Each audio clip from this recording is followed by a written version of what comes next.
Good morning and welcome to Rising. As some of you might notice, I am not Brianna Joy Gray. Brianna has the day off. I'm sitting in for her. Robbie also has the day off, so I'm delighted to be joined for the first time at the Rising table by Stephen Kent. Welcome. Good morning. How are you? I'm very happy to be here. Excellent. Well, we have a great show for you today, so let's get started. President Biden is commemorating the 80th anniversary of D-Day today with other world leaders in France. Meanwhile, back at home, his administration is once again dealing with concerns over the president's age. This time they're facing off against the Wall Street Journal, after that outlet published a viral piece this week titled, quote, "Behind Closed Doors, Biden Shows Signs of Slipping." The article describes Biden at a January meeting with congressional leaders, and its reporters write, quote, "He spoke so softly at times that some participants struggled to hear him, according to 5 people familiar with the meeting. He read from notes to make obvious points, paused for extended periods, and sometimes closed his eyes for so long that some in the room wondered whether he had tuned out." The administration responded to the Journal writing, quote, "House Republicans are making false claims as a political tactic that flatly contradict previous statements made by themselves and their colleagues." MSNBC's Morning Joe seemed to agree with the administration. Let's watch. This was basically House Republicans whacking. Why didn't they just ask Marjorie Taylor Greene? Well, exactly. Why did? They could have. And Lauren Boebert. Yeah, it's really shocking, especially when you see what Kevin McCarthy has said repeatedly, publicly, and behind the scenes about Biden on those same days when they were negotiating. The strong feelings you're seeing about this article comes also because the context of this race and these two candidates, it's interesting. That's all I'll say.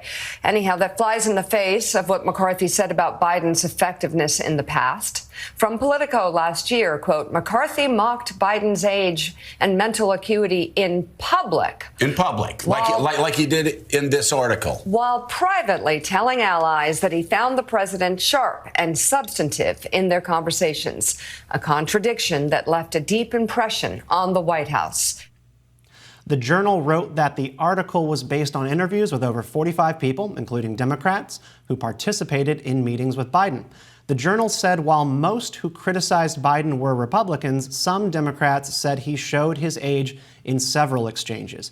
Meanwhile, CNN's Oliver Darcy is arguing that Trump, who is only 4 years younger than Biden, is not getting the same level of scrutiny. He writes, quote, "The Journal's piece pointed to a continued problem roiling the news media as it covers the 2024 election.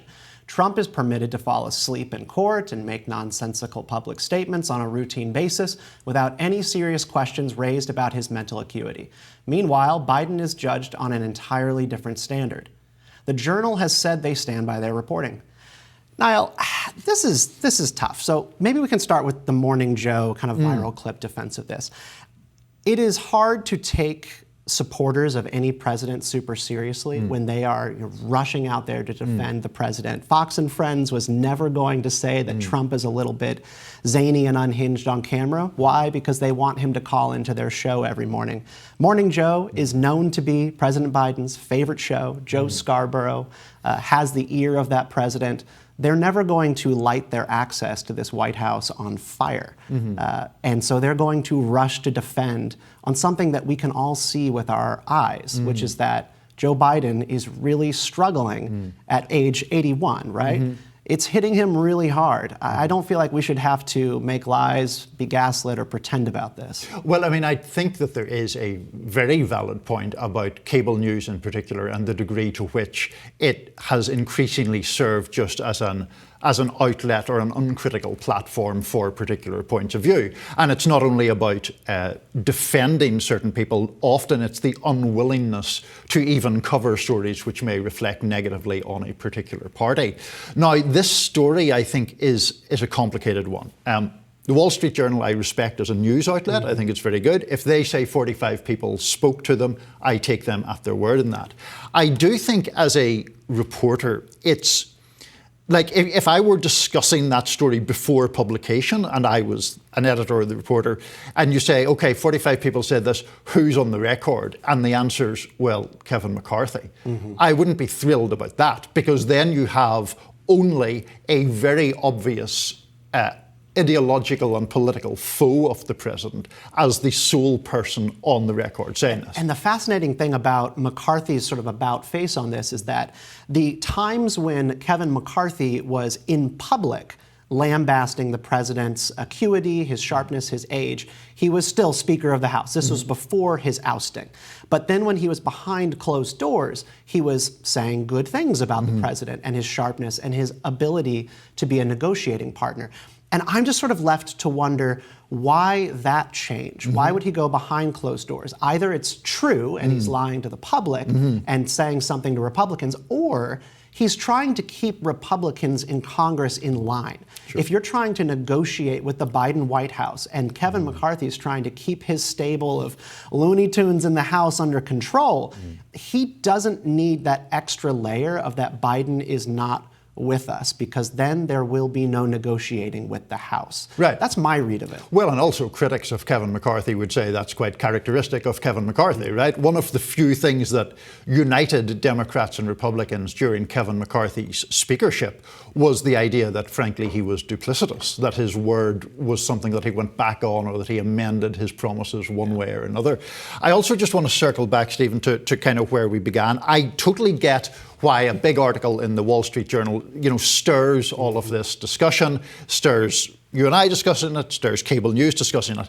I do think that when it comes to President Biden's acuity, or former President Trump's for that matter, it's not print media that matters, it's what people see before their eyes in terms of behaviour, responding to spontaneous questions, interacting with people. People make their judgments on that. I get that the Journal story opens the door to further discussion of a topic that's unhelpful for Biden, but that, people are not making their judgments based on what the Wall Street Journal says. No, you're absolutely right. We all see this with our eyes, and the stories either will confirm that, and then you have pundits and kind of flacks for the president going out and saying something that completely contradicts.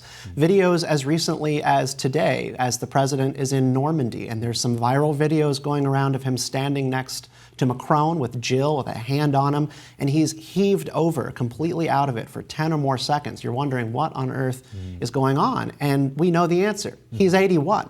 And the thing about going to Donald Trump and saying, oh, well, he fell asleep in court. Okay, one, maybe he was really stinking bored. That's one. So that's a very generous interpretation.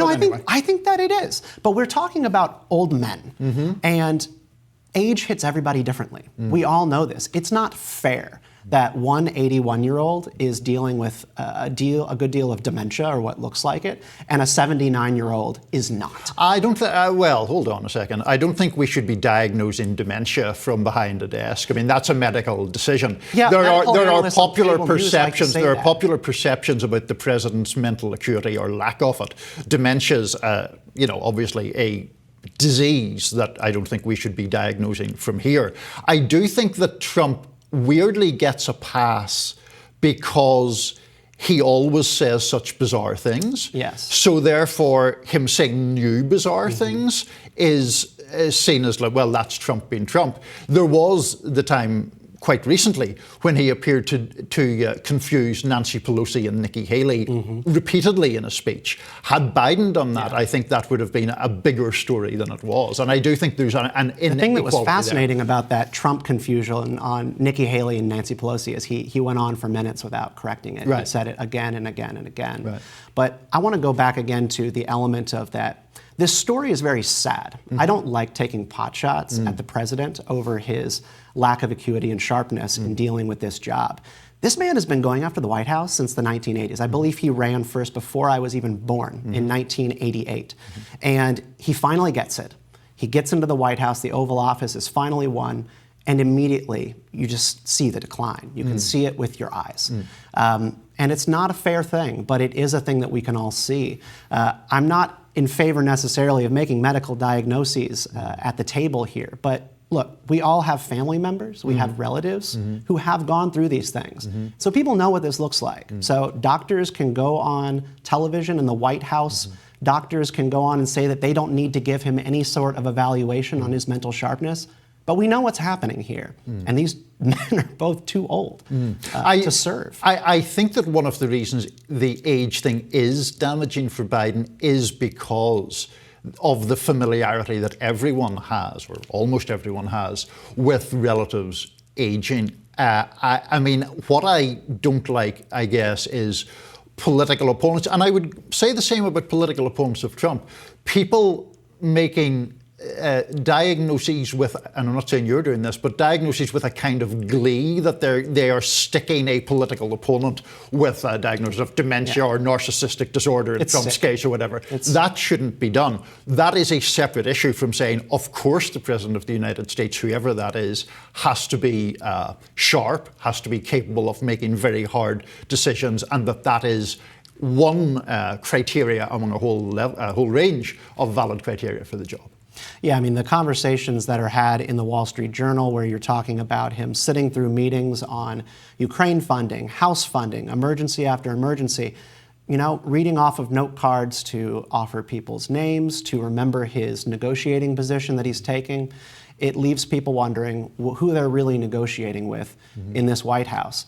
I wish Joe Biden nothing but the best, but something is wrong here. And Joe Scarborough and Morning Joe, they're not doing him or themselves any favors by not being honest about what we can see. Sure. Jon Stewart, though, he got it right. Do you remember that clip where Jon Stewart was going after all of the president's spokespeople for saying that he was virile and sharp and all this kind of stuff? And he was like, do you have any video of that? Right. Anything? Right. And they don't. Those videos are not there. No, and that is a problem. But of course, it'll be up to the voters to decide in November, and we'll see what they have to say about it. More Rising to come after this.